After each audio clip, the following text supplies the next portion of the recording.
What's up, everybody?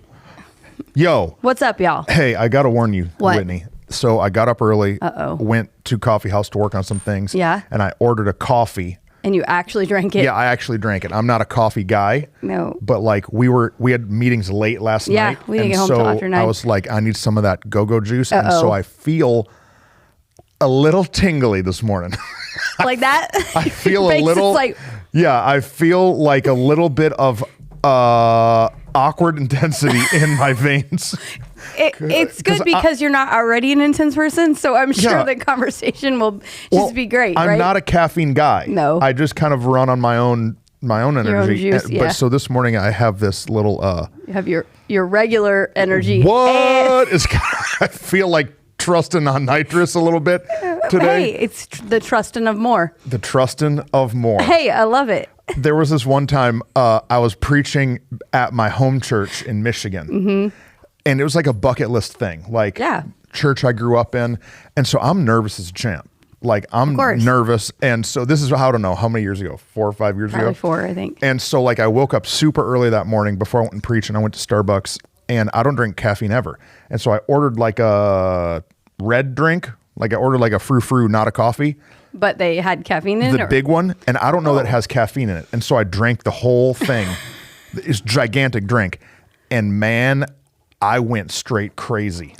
I was like on the front row. Hello, my name is Truston, and I used to go to church here, and I'm so excited, and I can't believe I get to be here. And I say to Rachel, I was like, something is happening to me. I don't think this is the Holy Spirit.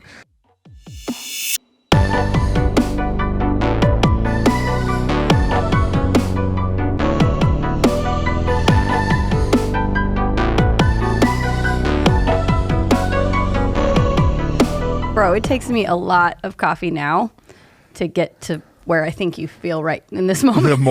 I feel like a man of more. I'm just nobody, Whitney, if I don't have at least a cup in the morning. So, but okay, it's good. So, what's up, everybody? That's right. Welcome. We forgot we were on a podcast. Yeah, welcome. We're glad that you're joining us for the Tug of More. We're just two friends that have worked together for, over a decade to talk about how we have always felt this tug that God has more for us. But there's always like a tension of it because there's where you are, where you want to be, and like it's a fight and struggle. So how do we get there? What do we do? There's a lot we have to navigate. Yeah. And so we just talk about the issues that come up. We talk about them as they come up. Yeah. And so I want to talk today about having a mentality towards more. Okay. The mentality of more. Yeah. Because sometimes we can just get stuck in the suck. We get stuck in the suck. We get stuck in the like, man, this sucks. We get stuck in the lame. Yeah, laying in the lame of like, this is hard, so I'm just going to hang out here. Yeah. Right? Oh, okay. How many are we going to do? And so we get stuck in this place. Yeah. And we can lose the like. Yeah, the momentum, the belief. The belief, yeah. The belief that there's more. Right. We just get stuck in the like, well, this is what it is. It's just going to be this safe. It's just going to be in this place. Right. Sometimes it is. You've got to have a mentality that God has something bigger. No, it's true. I think that this last season of life, a lot of people feel like, man, this world we're living in, it's just the way it is. So what am I even going to try for? Or sometimes your circumstances, maybe where you grew up, you don't always. I know for me, like moving our family to Dallas for me was a great thing because I'm from Oklahoma, and you can laugh. Texas's hat. Yeah. Oklahoma. It's the hat of Texas. The hat of Texas. And, moving here. You know why Texas doesn't fall off into the Gulf? Why? Because Oklahoma sucks. Have you ever heard that one? No, never.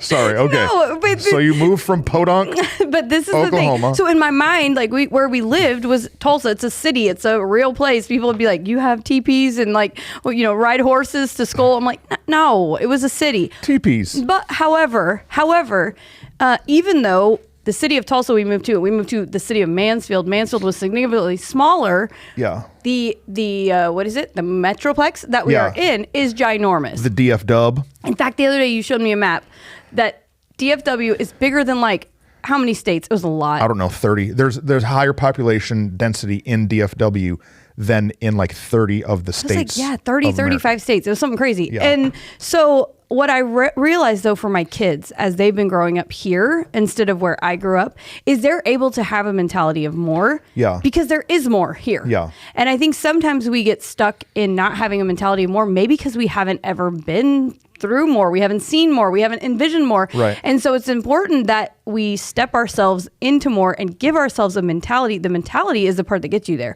I didn't know there was things that I could do where I grew up. Right. I didn't know there was dreams and jobs and different things that now my kids are like, they have a plethora of like ideas about what they could do and where they could go. Yeah. What is the mentality of more that I want in my life? How do we get there? Yeah. Well, we have to position ourselves Yes. somewhere to see something beyond where we are. Yeah. So like in its simplest form, if you like grew up in the jungle, right? Like Yep. if it, like you see this every once in a while, like, raised with wolves or like there's Like someone, Tarzan. yeah, like Tarzan Right. is like the only thing he's ever seen is like trees and bushes and Right. rivers and stuff. Right. And then they come into this new world. You drop them in the middle of New York City. Yeah. Their mind is blown because Yeah. they're seeing things that they've never seen. What's that movie? It came out when we were kids. They were digging a pool in their backyard, and then they found a caveman Yep. in the earth. Can we Google this? They're definitely not going to know. Who's the real? He's Brendan Fraser. Yeah. He used to be like real handsome. I don't know what happened to him. Let me just look right Anyways, what is the name of that movie? I'm going to look it up. And so like they find this caveman in the ice as they're digging this pool in their backyard, and he comes back. He comes back to life, and like now this caveman who is George now of the Jungle. No, Yeah. no, that's Brendan Fraser, but it was not in George Oh. of the Jungle. Encino Man. Encino Man. There it is. Encino Man. I don't know what it's rated, so be careful, kids. But Encino Man, this caveman is now alive. He's never seen It's a rated skateboard. PG. Okay. Except I've been watching some PG like old school movies with my kids, and they let a lot of things go in PG back in the 80s and 90s than they do now. So be careful, kids. Anyways, Go, yeah, sorry. that's my fault. The caveman is now living in a modern world, and his mind is blown. Yeah. And I think that sometimes what can happen No, this is true. is we only look at what we've been looking at. Right. We only If you look only at do what you've always done, you'll only get what you always got. Right. But the precursor to that is if you only look at what you've been looking at, you Yeah. can only have vision Come on. for what you've seen. It's true. And so if you own a small business, Right. man, go and schedule a meeting with someone who has that same business, but it's great bigger. Right. If you're a teacher, but you want to become a better teacher, Yep. go and sit in an environment where you can hear teachers teaching at a different Right. level. Like 'Cause- we have to expose ourselves for the more mentality, because it's really easy to just focus on the problems of where you currently are. Right. So like for me, I could spend every day looking at my lack. Right. I could spend every day looking at what I don't have. But instead, if I would go and look at what could be, it expands my vision. So we at Living Church, just a few years ago, had very low tech.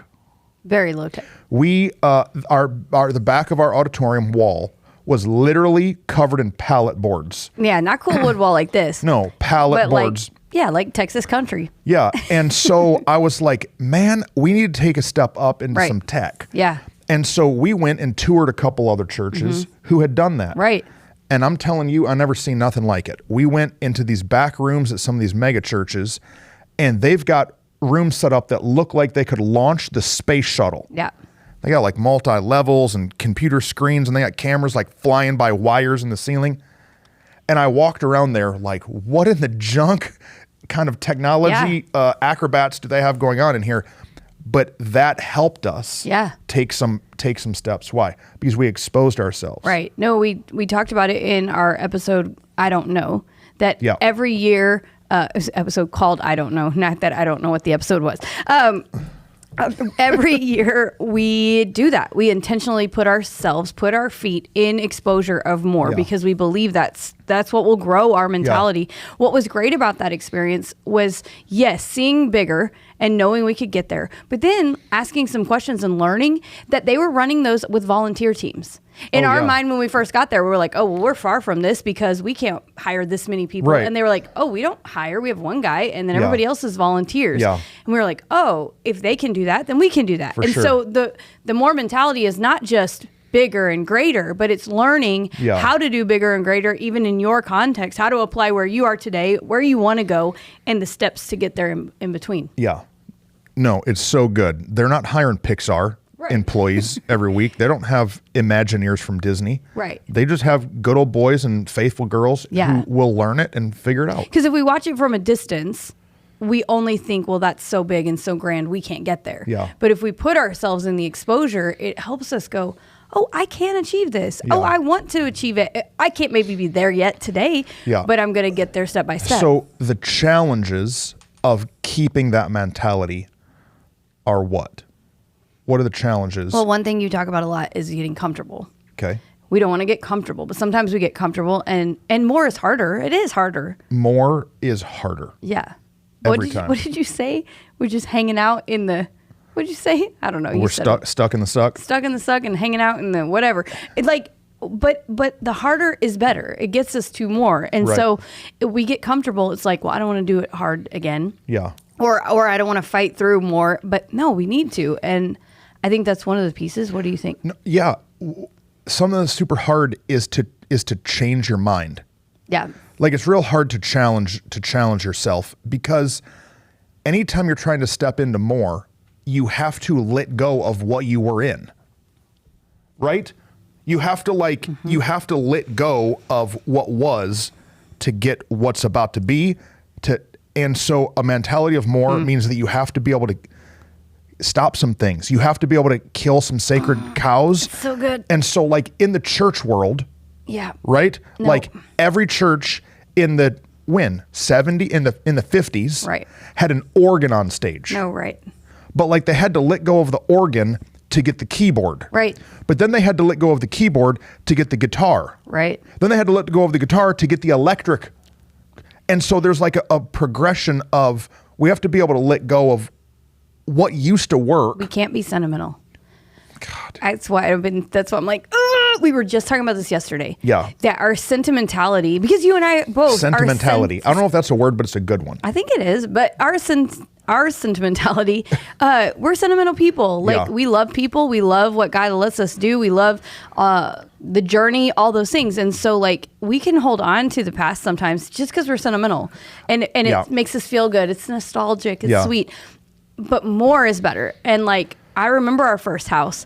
I can see it right now. I can picture myself in the living room, my son rolling over when he's 4 months old and now he's in college. Aww. Like, yeah. But if we still lived in that same house, we would have never changed all kinds of things in our lives. Yeah. And it can be easy to not want to go into more, because it's comfortable, but also because we're real sentimental. Yeah. Yeah. I have to have Rachel be the one to throw away the kids' toys. Yeah. Or sell them or whatever. Yeah. Because no, right. That's funny. Aaron's the same, because I'm just like, but this one. I remember like when we got Titus this truck, and like when we played with it, when we took it to the park, and when we and now it's got a busted wheel and the dump truck bed's falling off, and I'm like, no, but let's put it in on a shelf. Right. Let's put it in no, it's good, taking up space. Right. What was that lady's book? Marie Kondo. What was it called? I don't know, but we're pulling references people don't have no idea. No, it's Marie Kondo. I think Marie Kondo. That's what I'm doing. You are not the father. Blending those two.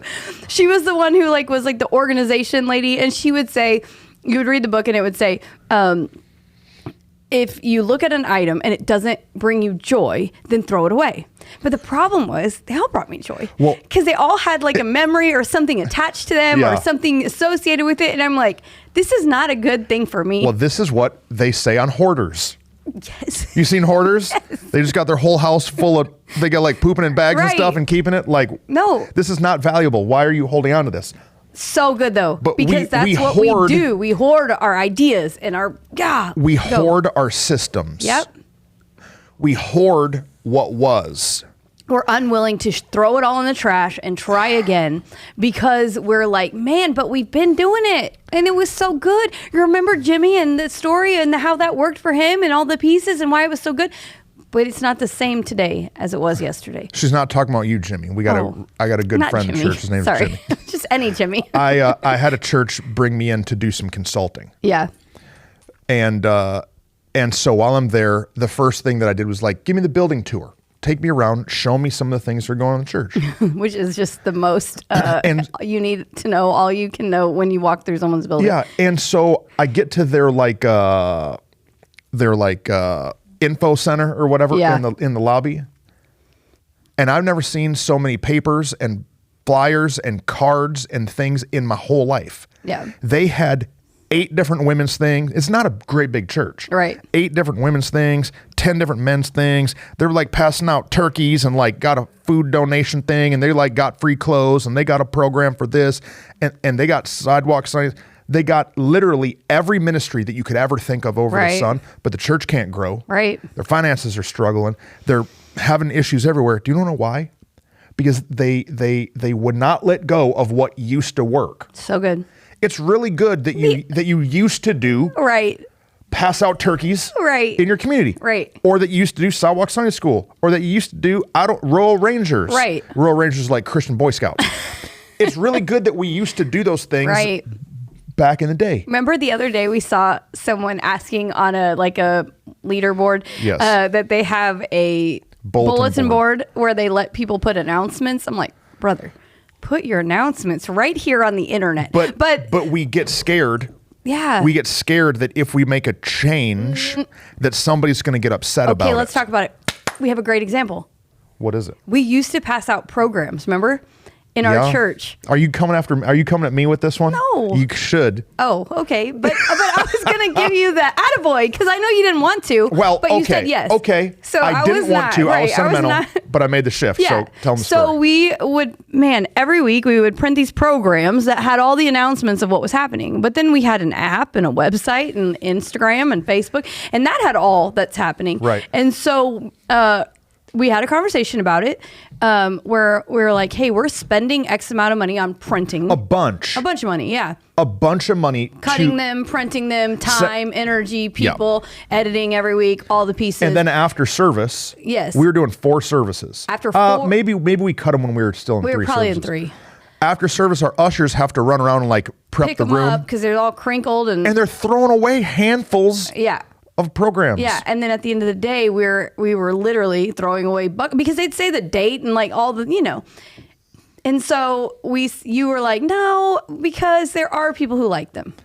Yep. And sometimes we don't want to make a change because of like the 3 people who really like it the way they like it. Right. And so we were like, okay, well, can we do this experiment? Can we count for you how many we give away on a Sunday, actually give away to people who actually want them, not just end up in the trash? And you're like, yeah, do it. So we did. Yeah. And we found out that we were giving away 2 a week. No, is that all? Yeah. I thought I was going to say 12, but yeah. I think it was 2, your mom and dad. Yeah. Yeah, my mom was taking them and putting them in like a good scrapbook of my life or something.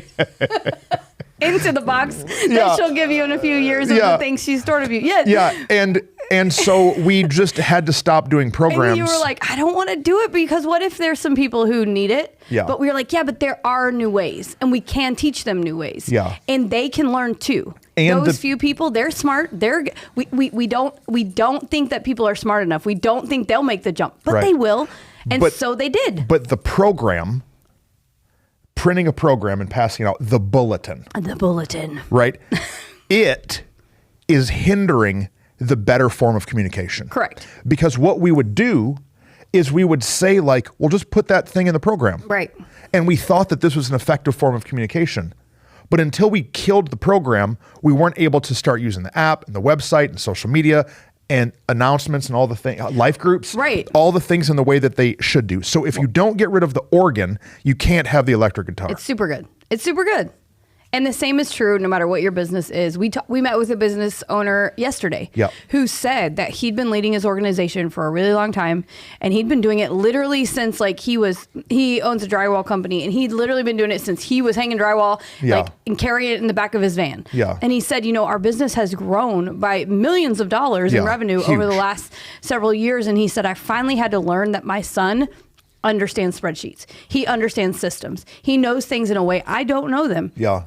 And he said, I'm fearful because I'm letting it go to him. Yeah. I'm anxious because he's my son and I love him. And is this too much stress for him? Yeah. He's like, but in order for our organization to grow, we had to change everything. Yeah. And the truth is, I believe for him and that business in the next 2 to 3 years, he's going to see exponential growth. Yeah. Not just double growth, but exponential growth because he was willing to make a giant shift. Yeah. And we have to do the same thing in all of our organizations, structures, even in our homes. For us, we've had to take different seasons of life to go, hey, this isn't working anymore. The way we've always done it is just not going to work. Now we have to do it this way. As your kids get older, like the way the family runs, it doesn't run the same way anymore. From bedtimes, like bedtimes have to change when they get older. My son does not take a nap anymore in the middle of the day. He can't. That would be absurd if I was like, lay down for 2 hours and have some quiet time. Here's some warm milk. Right. Super weird. Get your blankie. Right. But we laugh about that, but we do the same thing in our businesses, in our life, in our mentality, in our marriages, in our homes. Right. We just keep on doing the same stuff, and we have to shake it up. So, okay, exposure. Yep. Killing the sacred cow. Yep. Killing what was, but then there's a piece that we have to just believe. Yep. That like we can do it. Yeah. Believe that it's possible. That there is actually more. Something I've started saying more consistently lately is that Living Church will have 10 campuses. Yeah. I'm just starting with 10 campuses. Right. But we only have one right now. Right. And like we've only had one for like almost 11 years. Yeah. And so like, I don't actually know how to do that. Right. Now I have people in my life that I can talk to and they know how to do that. I have a close mentor. They have 5 campuses. Right. I have another good friend that they have 2 campuses. Right. There are people out there. Craig Rochelle has 986 campuses. Right. Right. And so not really, but a whole bunch. A lot. I'm saying it's possible. And so we just have to believe that we can actually do it. Yeah. But sometimes we look at what we've got and what we currently know, and the only thing hindering us is our own belief in ourselves. Yeah. No, it's true. It's our own belief in ourselves. And then sometimes it's not getting over the hurdles of yesterday of like knowing like maybe we have failed before, or maybe we've had a hard time before. Maybe we dreamed for something and didn't achieve it. But just because we failed once doesn't mean we can't believe for more again. Maybe we walk through disappointment, hurt. I don't know. We shared about it the other day that Aaron and I walked through a financial season that was hard. And then we got out of the financial season because in that financial season, it was like, just survive. How do we pay the bills? How do we make it happen? Once we got out of that season, though, we realized that for like a couple of years, we were just kind of still spinning our wheels. Yeah. We hadn't created new vision for our future because I think we were fearful. Well, we lost it before. Yeah. So maybe if we dream about it, we might lose it again. No, we got to speak to what we want. We got to call it out. You know, the Bible says there's life and death in the power of our tongue. Yeah. So like call what you do all the time. And the thing about it is you're not afraid to be wrong. And people are afraid to be wrong. You're speaking 10 campuses, but you don't know what God has. He might call us one day to shift and buy an amphitheater. Right. Or what's it called? Not an amphitheater. Stadium. Stadium. Sorry, amphitheater's outside. I was like, I'm not being outside. Watch out. What's that? What's the one where we went to the monster truck thing? Oh yeah, the Dickies Arena. Dude, hey, Dickies Arena. Let's go. In the future, what's up? And so I'm like, but if God told you to and led you to do that in that season, you would not be afraid to say, well, I've been saying 10 campuses, so nope, we're not doing that. Right. You are like, I'm going to speak out what I believe God's saying. Yeah. I'm going to speak it out, and if I don't hit the mark exactly, fine, but it gets me closer to where I'm going. Yeah. What? Yeah. No. We've got to speak it out. We've got to believe that more is even possible. Right. And like, we don't always know the exact right step. Right. But we can hinder ourselves. Yeah. What you're saying is that if we said it, we can hinder ourselves to think that that's all that it is. Yeah. Or we're too afraid to say it because what if I'm wrong? Yeah. No, just say it. Speak out what you believe, what you see. We only have the context that we have. Yeah. We only have where we are right now. Yeah. We didn't know 2 years ago that we'd be taking our church back to set up and tear down. You didn't know that. Man. But you spoke out some things about what we will be and who we will never stop creating more space for more people. Right. Those goals, those visions, those words you spoke out, those are the things that allowed that when we decided to do that we had already been saying it. We'd already been saying that we would never stop making more room. Well, if we didn't know this was the context, but because of that, it was like, well, this is what we do believe because we've been saying it. Yeah. The Bible says that we have to write it down and make it plain. Right. So the herald can run with it. Right. So that the people can carry the vision and declare what it is. but we have to say it. You know the reason that Jesus didn't show up on earth right after Adam and Eve sinned is because God was in heaven waiting for prophets to prophesy that he would come. Yeah. God was waiting for people to speak out crazy stuff. Right. Speak out crazy stuff. He's about to be born of a virgin. He's about to do all these things, never break a bone. He's about to be born here and have a father from here. God was waiting for men and women to say crazy things on earth. Yeah. So that it could actually happen. Right. God can't do what you won't speak out. Right. No, he's limited by our faith. No, he's limited by us calling it what it is and believing it in our heart. And so we have to have a mentality of more. Right. If we don't, then we are stuck. We also say what we loose on earth is loosed in heaven. Like, and that's true. As we declare it, then God's like, okay, I can do it. And like also knowing that we're people that are, what's the word? Strong. I know the word, but I don't want to say the word. Like tough enough, strong enough, willing enough to just step out and do these crazy things. Gritty enough. That's a good one. Come on, Pastor Whitney. What? Don't try to say balls. It's true. He wants us to be ballsy enough to step out and do some stuff, but nobody will do it. Right. That's what I'm trying to say. I was trying to not say, but yeah, it's a podcast. Whatever. I'm saying it. Yeah. But it's true because some people, it's scary. It's crazy. Yeah, it's crazy. Say things like that. It makes no sense to have 300 people in your church and say we're going to be the gateway church of South DFW. Right. It's embarrassing. Right. No, it's not embarrassing. No, yeah, it is. Well, it's crazy. It's scary. It doesn't make any sense. But if you won't have a mentality of more, you're never going to get there. I think that something that challenges us from having a mentality of something bigger is that we settle into this mindset of lack.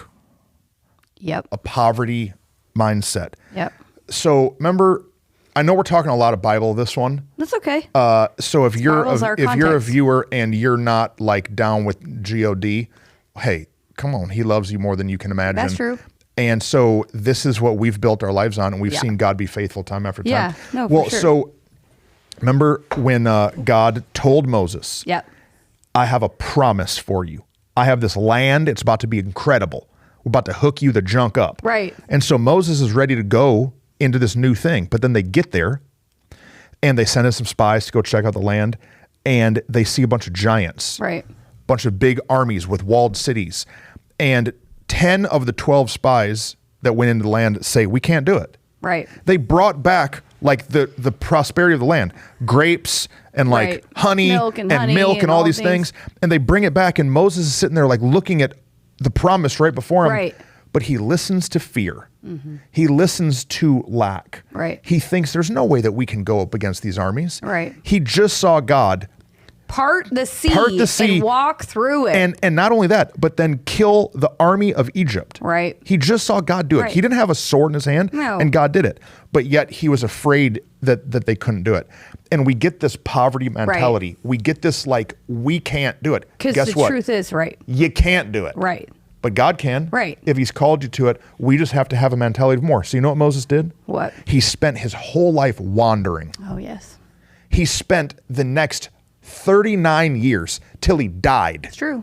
Never made it into the promise. Moses died outside of the promised land, and then they carried his bones into the promised land when Joshua conquered Jericho. Right. And I don't want for God to have to wait for the next generation to do what I wasn't ballsy enough to do. Right. No, it's true. Even if we failed somewhere along the way. Oh, we're going to keep failing, but we're going to keep winning. Correct. Right. Yeah. Because even in the failure, it gets us to the next right step of where we're going. Yeah. And so like the fear is the failure that people are afraid of. Yeah. Of like, and so it's easier. It's easier to have a small mentality because it's comfortable and it's doable in our strength. Yeah. But yeah, I don't want to do something I can do myself. Like I want to do something big that only a God can do through me because that's the miracle. That's the story. Like that's what's great. So if somebody's watching and they are being challenged to have a mentality of more. Yeah. What do they need to Like, what do they need to do? You know how the Bible talks about having faith like a child. When we were kids, we had dreams that we weren't afraid to say that were crazy. Oh man, I was about to be an astronaut and a monster truck driver and a WWF wrestler and the president if I wanted to, if I had time to do it. Time for it. No, but really, like, this is what kids. Yeah. This is what kids are going to do. And we aren't afraid then to dream big and to say things. And so ask yourself, when did you stop? Like, what stopped you from dreaming big again? Yeah, that's great question. And then pay attention to that. And when did it stop? Yeah.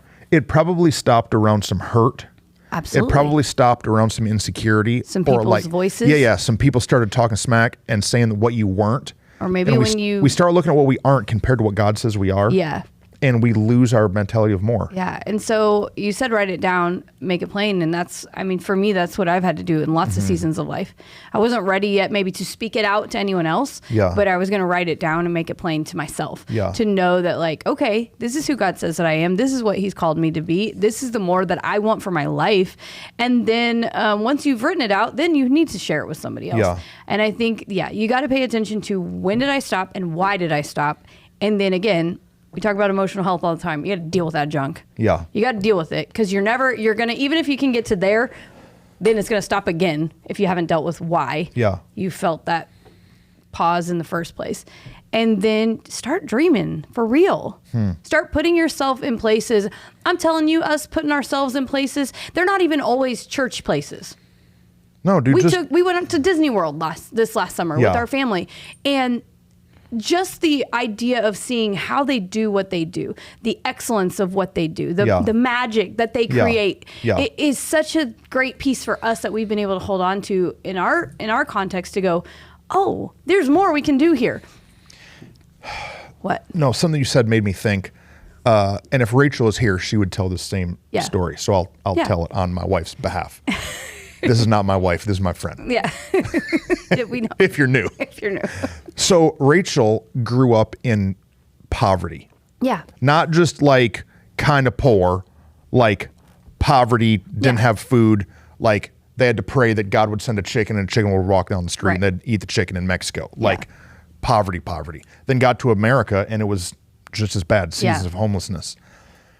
And so when Rachel and I first got married, I had already bought a house. Yeah. And she moved into this tiny house. It was the smallest house I had ever lived in. Right. But it was the nicest house she had ever lived in. Right. Then, we got married and people bought us like dishes and stuff, for like your wedding presents. Yeah. And Rachel said, these are the nicest dishes I've ever had. Right. This is the nicest toaster I've ever had. Yeah. This is the nicest refrigerator I've ever had. Right. And so for our whole marriage, Rachel has had to push her mentality of more. Right. Because then we moved into our next house. That was the nicest house she'd ever lived in. And now we live in our house, and we live in a neighborhood. We have 2,500 square foot house. Right. We're not living on some, estate. You're not living at Babylon yet. We're not living at Babylon. And so it's coming. But it's only going to come, it's only going to show up if we can move past our good enough mentality. Good enough is not enough. Good enough is not what God has. And so I'm saying that to say, like, sometimes we find ourselves in this new season of more, and then we just stay satisfied with that. Yeah. And God doesn't give us more just so we can have a bigger house or bigger car, bigger bank account. He gives us more for his purpose. No, right. No, for his purposes, right. For what he wants to do. But we have to be willing to throw the old dishes out to get the new dishes in the cupboard. No, it's true. Because they were the best dishes Rachel ever had that we got after a wedding. But guess what? The dishes that we have now, she likes more. Right. No, right. We have to be able to sell the old house and sell the old table and trade out the old things for the new thing. And then walk from that into the next. Like, and that's it's not easy. Right. But because what if we get there and we don't like it? What if we get there and it's not what we were hoping for? What if we get there? But the truth is, once we learn to do that, then we can go, okay, well, if I don't like it, guess what? I keep going. Yeah. And I find more. And man, it's a great analogy, and you're right. And I think for people who maybe have been in those seasons, the other thing Rachel talks about is being able to be around other people who had that mentality to push her into more is what's helped her step into it. And so if you find yourself kind of stuck in a smaller mentality, push yourself. Yeah. Get around some people who believe in more, and just sit and listen to the conversation. Yeah. Just be a part of dreaming. Don't shut it down. So often we get insecure, and so we're like, that's dumb. I mean, how many people have told us that our dreams are dumb? Yeah, lots. A lot. Even myself sometimes. Right. Yeah. But don't listen to it. Don't listen to it. And then leave that circle and find a new circle. And like, let yourself be in a circle of people. The fact that we believe in more together, that we're pushing for it together, that our families are running into it together, it makes the journey a lot easier because at least we're not alone in the more and in the fight. True. And having people that will push you towards more instead of hold you into what was. No, it's true. Sometimes people want to keep you where you were because they know where they stand with you there. Right. No, it's true. Because they're allowed access. Right. There. Yeah. Yeah. And so just the other day we were in a really hard conversation, a really hard moment, and we were both like, I'm glad you were there at least with me in it. Yeah. And so like, it's not, but the only way we found this circle was by stepping out of other circles. Yeah. And so step out. Yeah. So we have to let go of what was. Right. Whatever that was. Get rid of it. Get rid of it. Then we have to expose ourselves to new things. Mm-hmm. We have to get a new perspective of what could be. Then we've got to write it down, make it plain, build the vision. Right. We've got to find a circle of people that will push us into more. Yeah. And we've got to conquer the fear that if we let go of what was, God's going to bring us into what is. We have to let go of the fear. Right now, our building is for sale, our Matlock building that we own, and I'm terrified to sell it because it's safe here. Right. We made it. We used to not have a building. Now we have a building, and now we're about to sell our building. Right. This is stupid. Right. This is not smart. We should just play it safe. Yeah. We should just keep what we got. But if we keep what we got, we'll always have it. But that's not more. Right. And so, there's a lot more that we want. Yeah, it's comfortable. Our team can be here, but they don't have their own offices. Yeah. Our church can meet here, but not in one service. Like there's all these different caveats to it. And so we have to let it go. Sometimes more is even a step backwards for a moment. Yeah, it's true. So like right now we're filming Tug of War at our Matlock building. Yeah. But if we sell the Matlock building, when we sell the Matlock building, and whose garage are we filming in? That's what I'm saying. I don't know where God has. I don't know the next step yet. God knows the next step, and the next step might feel backwards. Right. But it's not. It's a setup for success. No, it's because He's going to propel us into more. Sometimes it takes longer than you think it will. Mm-hmm. You can't have a microwave mentality. You have to have a more mentality. And I think we'll talk about a microwave mentality on maybe our next episode or here in a few, because it does take more to get to more. Yeah. It takes time, but you got to believe for it. You got to speak it out. It's so good. Microwave mentality. That's good. No. Man, love you guys. We want to engage with you. So ask questions, comment, send us DMs. We just got a question from, we had a couple. We had a question from a pastor the other day who he was like, hey, speak to my situation. So we just shot him a custom video, sent it to him, answered the question. Let us know how we can best serve and be a part of you. We want to be on your tug team, helping you pull into more. That's right. Yep. Love y'all. See you next time.